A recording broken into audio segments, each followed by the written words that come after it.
देखिए बच्चों, आज हम लोग बात करेंगे क्लास टेंथ के बायोलॉजी पे।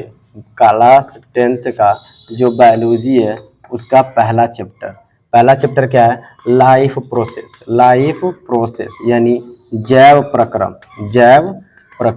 हम अपने भाषा में, मतलब जो भाषा आपको समझ में आए, आप किताबी भाषा समझना चाहते हो किताबी भाषा समझो, लोकल लैंग्वेज समझना चाहते हो लोकल, या फिर उसको अपनी भाषा में समझना चाहते हो। देखिए, लाइव प्रोसेस यानी जैव प्रक्रम। प्रक्रम मतलब होता है प्रक्रिया, यानी किसी भी काम को करने की कोई ना कोई प्रक्रिया होती है। जैसे आप ही सोचो ना, आप क्लास टेंथ में पढ़ रहे हो, अभी इसका प्रक्रिया आएगा कि जब तक आप रजिस्ट्रेशन फॉर्म नहीं भरोगे तब तक आप फॉर्म आगे परीक्षा नहीं दे सकते, जब तक एडमिट कार्ड अपने लेके जाओगे तब तक परीक्षा नहीं दे सकते, जब तक एग्जाम में बैठोगे नहीं, ठीक है, और एग्जाम दोगे नहीं तो तब तक आप पास नहीं हो पाओगे, या फिर जब तक सर्टिफिकेट आपको ना मिल जाए तब तक आप नहीं मानोगे कि हम क्लास टेंथ पास है। ठीक है, तो लाइफ प्रोसेस यानी जीवन जीने की जो प्रक्रिया होती है उसमें क्या क्या इंपॉर्टेंस होते हैं। यानी देखिए, सबसे पहले बात कर लें इसके बारे में, लाइफ प्रोसेस के बारे में बस जान लें कि यह संयुक्त रूप से वह प्रक्रम है जो संयुक्त रूप से जीव के अनुरक्षण का कार्य करे। संयुक्त रूप से यानी एक प्रोसेस नहीं होता है, कई सारे प्रोसेस होते हैं, और वो सारे प्रोसेस मिलकर जो जीव का अनुरक्षण करते हैं, मतलब उनके सहायता करते हैं उनके जीवन जीने में, उसी को बोला जाता है जैव प्रक्रम। ठीक है, जिसमें पहला होता है पोषण। जिसमें पहला होता है पोषण करना। पोषण का मतलब होता है न्यूट्रिशंस। ठीक है, और दूसरा होता है श्वसन करना।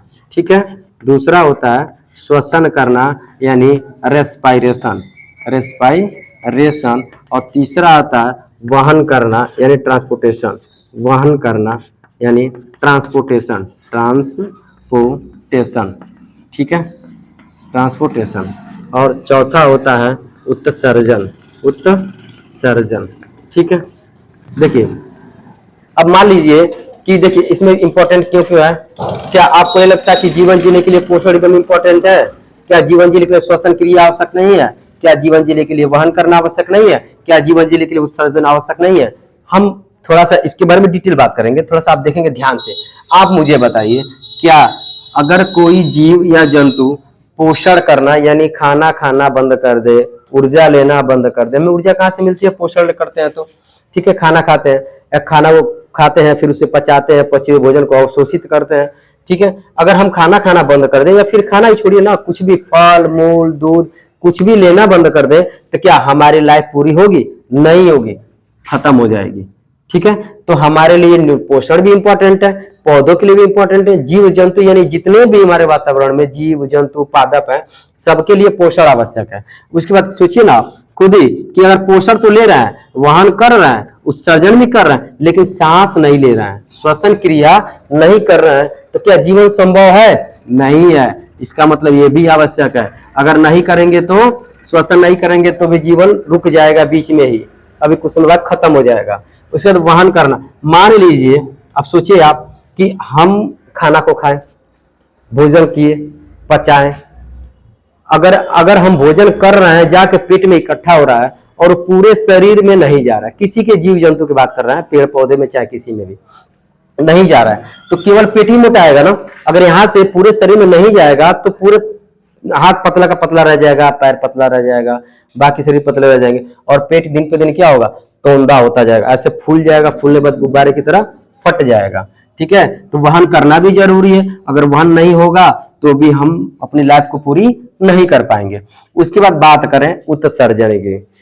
ठीक है, अब मुझे एक बात बताइए, ऐसा नहीं है कि अगर पेड़ पौधे हो फिर या मनुष्य हो कि जीव जंतु हो कि जितना खाए उतना पचाए। अगर ऐसा होता तो ये कहावतें की होती कि पेट कभी भरता नहीं है, पेट है कि खेत है, ऐसे मतलब कुछ लोग कहते हैं कि देखिए पेट क्या होता है कि पचाता है, जो अपशिष्ट पदार्थ हो जाते हैं, जो उसमें से अच्छे पदार्थ होते हैं उनको तो अवशोषित कर लिया जाता है, प्रोटीन होते हैं, विटामिन, उनको अवशोषित कर लिया जाता है, लेकिन जो अपशिष्ट पदार्थ होते हैं उनको शरीर क्या कर देता है? शरीर से बाहर निकाल देता है। और इसलिए बाहर निकालता है क्योंकि ये हमारे शरीर के लिए हानिकारक हो सकते हैं, जिसकी वजह से उसको क्या कर देता है? बाहर निकालता है। और बाहर निकालने की प्रक्रिया को ही हम बोलते हैं उत्सर्जन करना।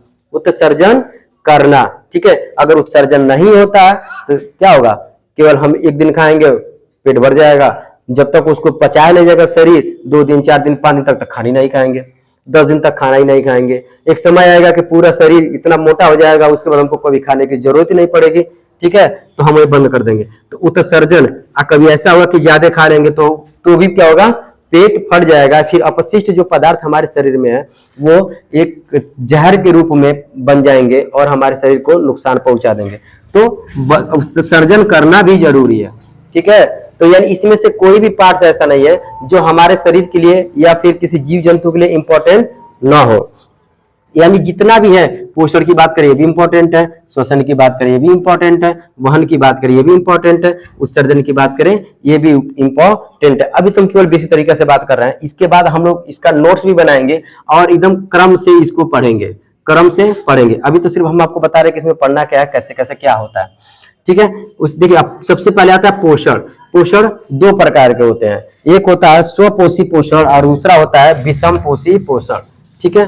पहला होता है स्वपोषी पोषण और दूसरा पहला होता है स्वपोषी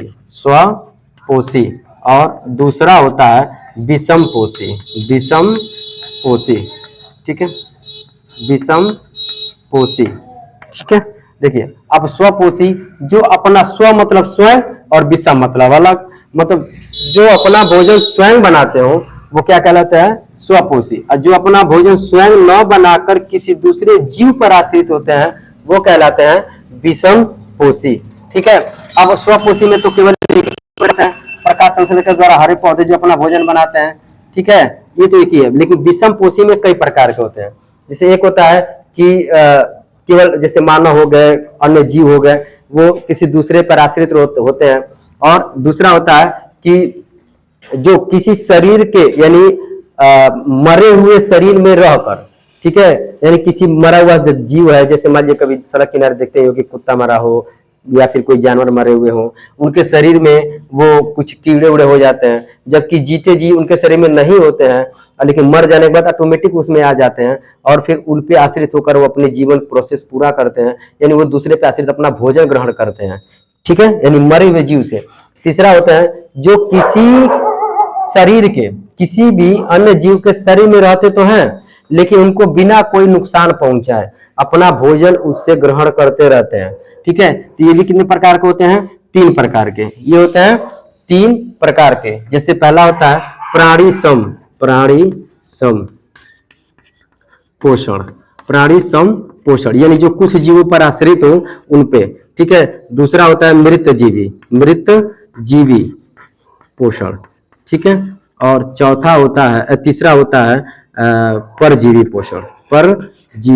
पोषण, ठीक है। इसके बारे में पूरा अगली बार हम पूरा का पूरा एक एक करके लिखवाते जाएंगे, ठीक है। एक एक इसका डिफिनेशन भी लिखवाते जाएंगे, आप नोट्स भी बना लेंगे और वो एग्जाम के लिए बहुत ही इंपॉर्टेंट होगा जिसमें, ठीक है। देखिए, प्राणी संपोषण बताई दे, जैसे मानव हो गए ये, और देखिए मृत जीवी जैसे फफूंदी हो गए, कवक हो गए, फफूंदी हो गए, कवक हो गए। अब परजीवी जैसे जू हो गए। जू आप जानते ही हैं कि क्या जू हमारे मतलब ज्यादातर लोग के शरीर में सर पे रहते हैं और बिना उनको नुकसान पहुंचाए उनसे अपना पोषण लिए रहते हैं, उनको बोलते हैं परजीवी पोषण, ठीक है।